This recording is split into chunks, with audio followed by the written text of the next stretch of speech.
It's my pleasure to call to order the March 5th, 2025 meeting of the James City County Planning Commission. Ms. Istenis, would you please call the roll? Dr. Haskins? Oh, I'm sorry, I didn't hear you. Dr. Haskins Present. is an at-large member. Dr. Ullman? Present. Dr. Ullman represents the Roberts District. Mr. May? Here. Mr. May represents the Powhatan District. Mr. Everson? Here. Mr. Everson represents the Stonehouse District. Mr. Rogers? Here. Mr. Rogers represents the Berkeley District. And Mr. Polster? Here. Mr. Polster represents the Jamestown District. And Mr. Haldeman? Here. Mr. Haldeman is an at-large member and will be presiding over this meeting as Vice Chair of the Commission. I'm Susan Istanis. I'm the Director of Planning for the county, and it is my pleasure to serve as Secretary to the Commission. And sitting to my left is Ms. Liz Parman, and she's the Deputy County Attorney. Mr. Vice Chair, we have a quorum. Thank you very much. It's my pleasure this evening to introduce Dr. Crystal Haskins, our newest Planning Commissioner.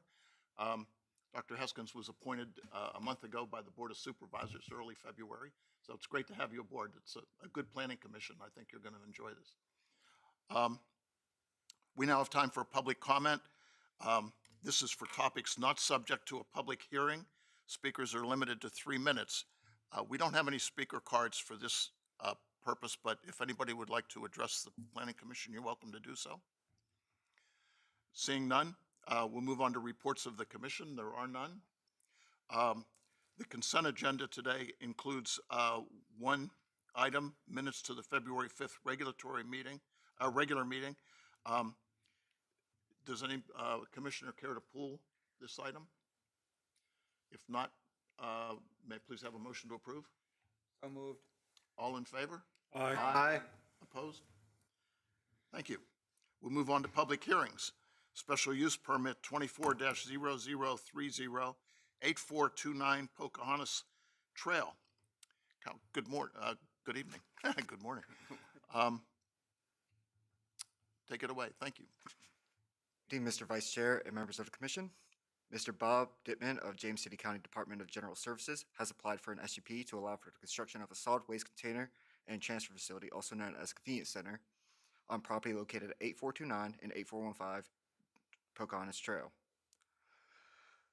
The convenience center will address waste disposal needs and provide recycling options for the Grove area of the county.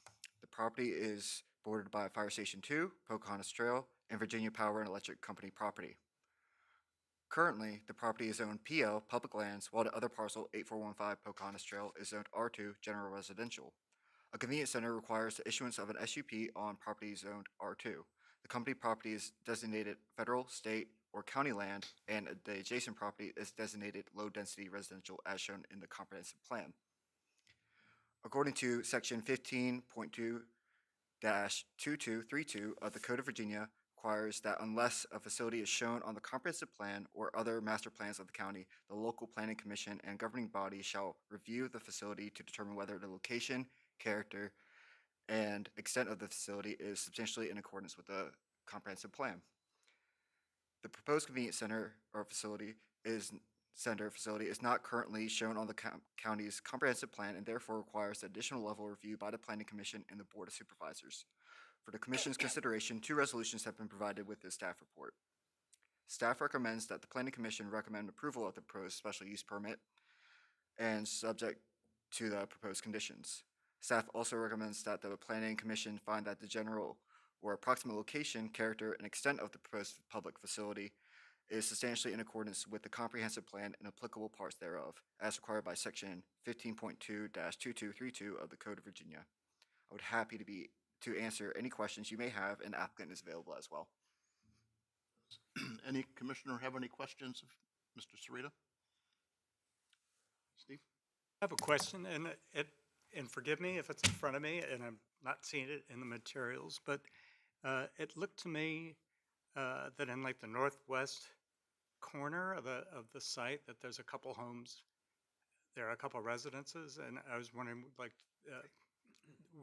did someone reach out to those residents to see if they had anything to say one way or the other? And the reason I'm asking is just because I know a little bit about plumes and where they go, and it looks like, among other things, if things were to leak we're going to have waste oils and lead acid batteries and such. And so I just wondered if there's a outreach and if there was any response. Yes, we sent out adjacent property owner letters to adjacent residents, and we have received no response. There. It looks to me like there's 3 homes to the. Yes, right here in this area, those are the homes that were being referenced.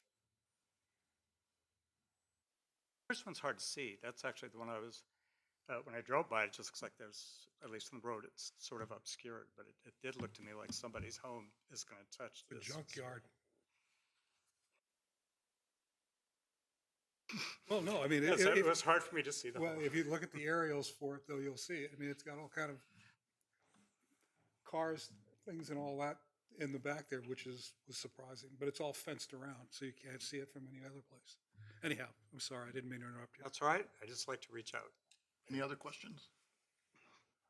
And you're expecting 2 votes tonight, is that correct? Great, thank you.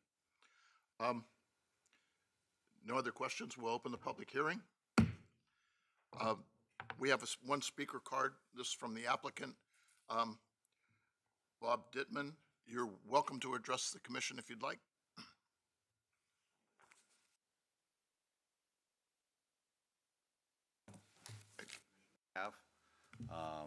We have received most of the comments through the various agencies, and we're working with Stormwater to address their concerns. We're working with our consultant to address the stormwater issues. The property itself, I think everyone's familiar with Fire Station 22. I think it was supposed to be demolished about in 2005 when Fire Station 2 opened. It's still there. It needs demolished. We're going to use as much of, or we're going to use all of the current impervious ground that's there where the building is for the containers. The only structure that's actually going to be on there is an attendance shed. It's going to be a couple open top roll-offs for scrap, closed top for recyclables, a baler, and a trash compactor, which is enclosed. So. Great. Anybody have any questions? Mr. Polster? Yeah, I'd like to talk about the stormwater piece. Is, if I understand it correctly, that stormwater facility, the dry extendable pond, dry pond there, was built in '05 when the new firehouse was built.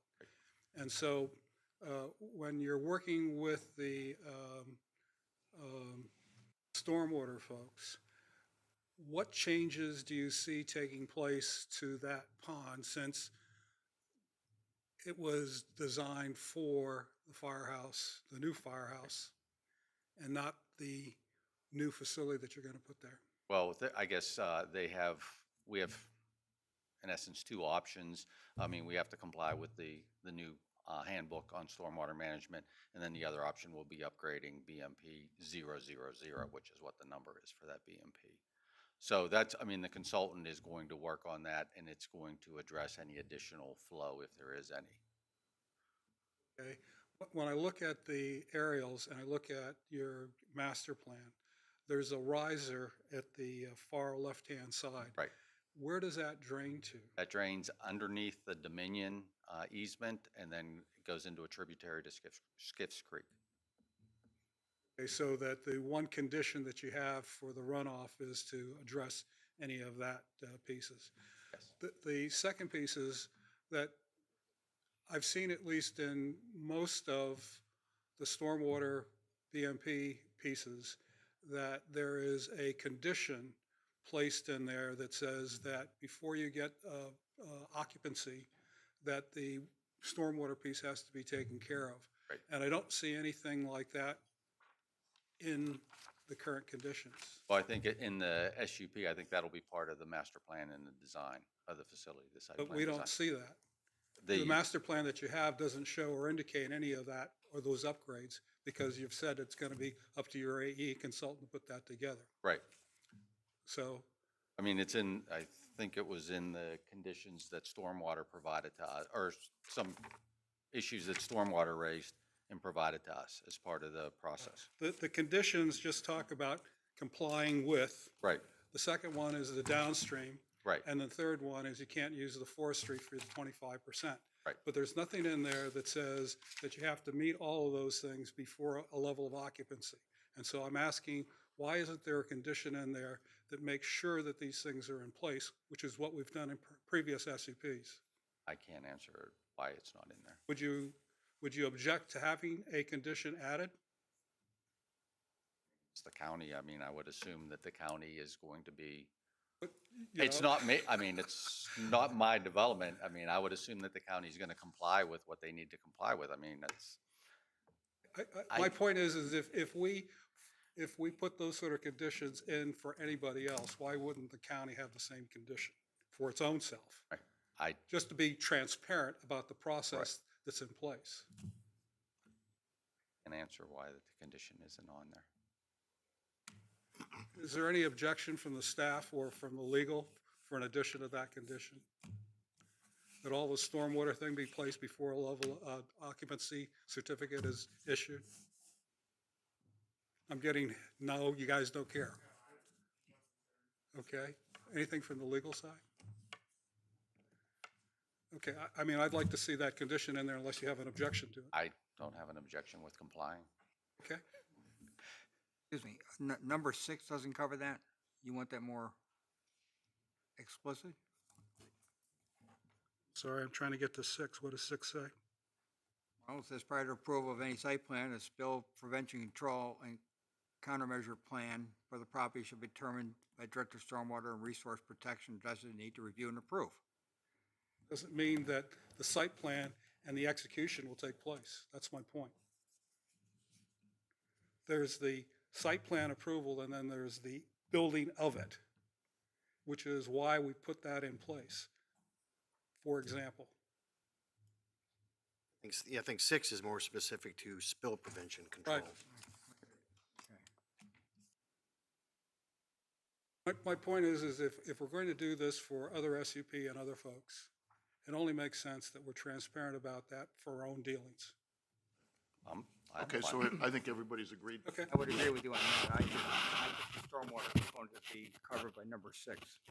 thank you. That's all I have. Any other questions? We have no further speaker cards. Would anybody from the, thank you very much, Mr. Dittman. Thank you. Would anybody else from the audience like to address the commission on this matter?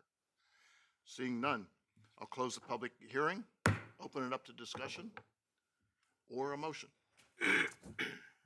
Mr. Polster. Well, one, I'm absolutely thrilled to see this project come forward. I remember this project almost 5 or 6 years ago in the 21-25. And this thing was prioritized like number 4 or 5 ahead of below the Grove Rec Center piece. And I think it's a great opportunity for an unserved portion of the county to be able to solve some of the issues that you had in your statement in there. And so I'm going to be very supportive of the act, and I wish you guys all the best of luck to get that done. Any other comments, discussion? Just agree with Frank. To me, that looks like the perfect spot to put it, right? There's railroad tracks across the street, and there's an industrial disturbed land all around it, so.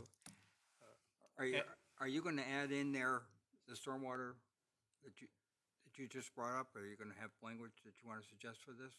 I think there's two motions that we need to make, and then when we get to the motion for the approval of the SUP, I'll ask that we add the condition to . Fair enough. Can I ask a clarifying question? Sure. So the mention of the 3 homes beside the site, are they unoccupied? I heard that there were letters sent but no response, but then I thought I heard something about they were unoccupied. Do we? Those homes are occupied. Okay. We just haven't received a response Okay. letter from them. Okay. Yes. Mm-hmm.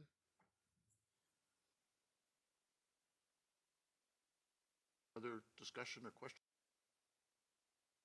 May I please have a motion to approve this project? SUP 24-0030.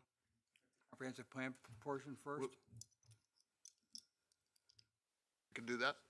I would Do that first? recommend Okay. that, yeah, find it. May I please have a motion that finds that the general or approximate location, character, and extent of the public facilities shown in case number SUP 24-0030 is substantially in accord with the comprehensive plan and applicable parts thereof. Moved. Call the roll, please, Ms. Istenes. Mr. Polster, Aye. Mr. Rogers, Aye. Mr. Everson, Aye. Mr. May, Aye. Dr. Ullman, Aye. Dr. Haskins, Aye. Mr. Haldeman. Aye. Motion Now, may I carries. please have a motion to approve SUP 24-0030?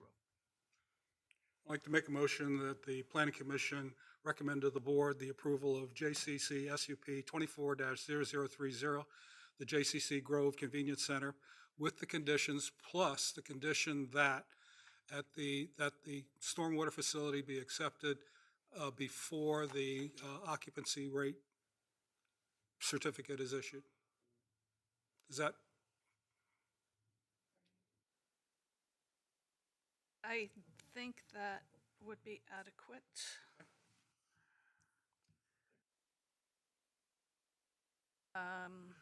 So we've got a motion to approve with an added condition, and that was made by Mr. Polster. So I will call the roll, and Mr. Polster, aye. Mr. Rogers, Aye. Mr. Everson, Aye. Mr. May, Aye. Dr. Ullman, Aye. Dr. Haskins, Aye. Mr. Haldeman. Aye. Motion carries. Great, thank you. Thank you. Planning Director's report? Yes. Let me get to my notes. So I don't have anything to add to the report itself. You will notice, so let me start here. On March 17th at 6 p.m. here, we're going to have the organizational meeting. So that's when chair and vice chair will be selected. And then you'll also have the schedule of meetings following this one for the rest of the year and into March of next year, the meeting date and the schedule, so you'll need to approve that. And then at that meeting, we'll also give you a copy of the annual report of the PC. Sorry, I just went right out of my zoning board, thank you. You will notice on the report what I am going to do for assignments for representatives that go to the board when we have planning commission items on the board agenda for their approval. I'm going to just put that schedule as you adopt it on the planning director's report. That way it will just kind of serve as a reminder, and if anybody needs to change the schedule during the course of the year, perfectly fine. Just make sure I know if you do it outside of this meeting so I can adjust the schedule. Great. I have a question. I'm scheduled to go in March. It's my understanding there'll be nothing from the Planning Commission at that meeting. Is that correct? That's correct. Okay, so I do not have to go. That's correct. Okay. Well, Still can. I know I do. Yes, you can. Thank you, Scott. We got that mixed up at the last. Oh, then I'll make sure I go. Anything else for the good of the cause? Can I Sure. Going to my second year here, Frank has always raised the issues about stormwater, and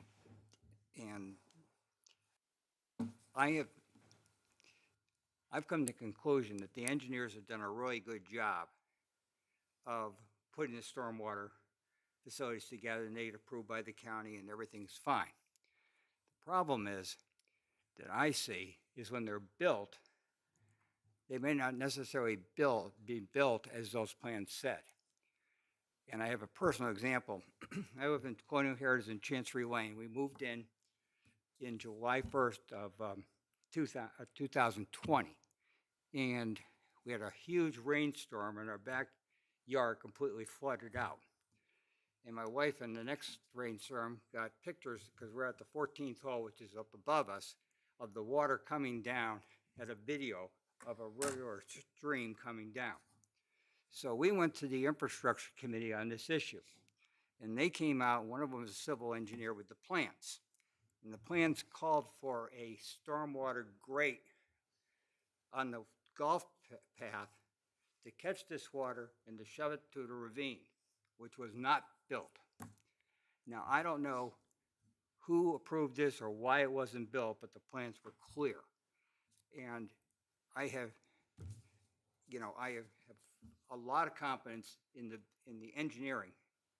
I do not have a lot of confidence in that the engineering is built as the engineering document said. And that, I just thought I'd bring that up because I know that stormwater is very important to Frank and should be important to all of us. But I think it's even more critically important that they be built as the plans call for. That's all I have to say on that. Well, let me comment on that because I don't know what the date of that facility is. But there was a period of time where the stormwater folks were not staffed to be able to do that. And so in some cases, we, in fact, have several cases that went on for I don't know how many years where the county ended up calling in the bond and the BMPs to fix. And so when I first got into the stormwater, it was over that issue. And the guy that I was a homeowner out there, went out and dug up a core out of the swale and showed it to the stormwater guys, and it ended up that the soil mix for the compaction wasn't to the standard it was supposed to be. And so after they went through all of the issues, it was the number of inspectors to be able to go out and do the work and the frequency to be able to do those things. And so one of the changes that occurred was when we got that 7.1 penny tax increase, some of that money went to hire staff for it. And then we also started enforcing the surety bonds out of the inspection pieces. And we also started requiring videos to be done through the stormwater facilities to be able to see if any settling or whatever before there was chopped off on it. I know for a fact that there were several issues with the different developers out there at Colonial Heritage for it.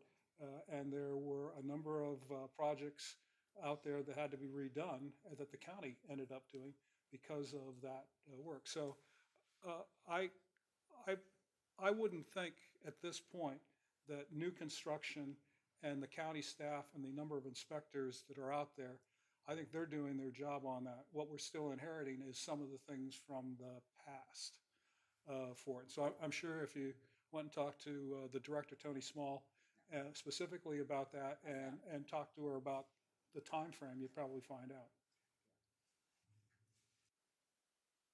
That's good to know. Okay, but here's my last point to the thing, is that one of the things that I've been trying to do with the county ever since we did the last comp plan is that the amount of precipitation and rainfall is way out of excess. And what the county uses is something called the Atlas 14, which is, I'm sure you don't want to hear, but that's what does all the FEMA flood piece. And so when they do their calculations for their stormwater, they put in a figure in there about how much rain there's going to be, okay? Well, guess what happened? When we did the last set of 3 watershed plans that were just approved over the last year, I got them to put in a 20% fudge factor based on some studies done by the Marissa folks out of Maryland. And so for the first time, we now are looking at tidal and non-tidal flooding associated with those areas and are able to identify. Matter of fact, that the stormwater plan identified infrastructure for the HRSD and what would be impacted, as well as a different set of homes. And so I'm hoping that the Hamptons Road Planning District, which now has a new set of standards out for stormwater and sea level rise, that the county will at least go ahead and update their 214 special stormwater criteria to make sure that the county has tools to be able to make sure that when somebody comes in here, we're going to build something to a specification that considers climate change as opposed to what happened in the past, which doesn't count. anymore with the climate. So those are some of the issues that so I'm saying that you not only probably didn't have the thing done right to begin with, but it's being aggravated by the amount of rainfall that has been taking place, and we're going to continue to get worse. And so those are the sort of issues that you would like to see the staff be able to change the standards to be able to accommodate what we're going to see in the future. So anyhow, that's Is my the 2 staff cents. is the staff doing stuff that Frank just talked about? Because I gotta tell you, it's very disconcerting when it's not only built wrong, but you have your whole, Once we don't again, have it's a big yards. staffing issue, and so the special stormwater criteria was going to be updated in December, but it hasn't because there's a staffing issue across the county. I mean, look at the planning commission here and think about the planning staff here. We just lost what, our 4th one? I mean, we don't have Thomas anymore. I mean, it's a real issue. So you do need those people. So I'm just trying to be patient as they try to work their way through that, because bitching about it isn't going to help it.